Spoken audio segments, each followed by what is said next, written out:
ito ng flakes and oil tuna and then lagyan ng mayonnaise.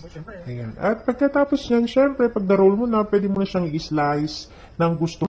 Hi mga kakusina, for today's video ay magtimbap naman tayo. Ayan, umpisahan na natin sa pag-piprito ng itlog. At pagkatapos niyan, gagayatin na natin ang Korean luncheon meat at ipiprito din natin to. At i-slice na natin ang mga gulay kagaya ng carrots, pipino at lettuce. At sasangagin naman natin ang kanin ng konti lang, hindi yung crispy-crispy na, hindi ganon. So ayan, konti lang, parang ininit lang natin. So ilagay lang natin yung flakes in oil na tuna, sesame oil and sesame seed.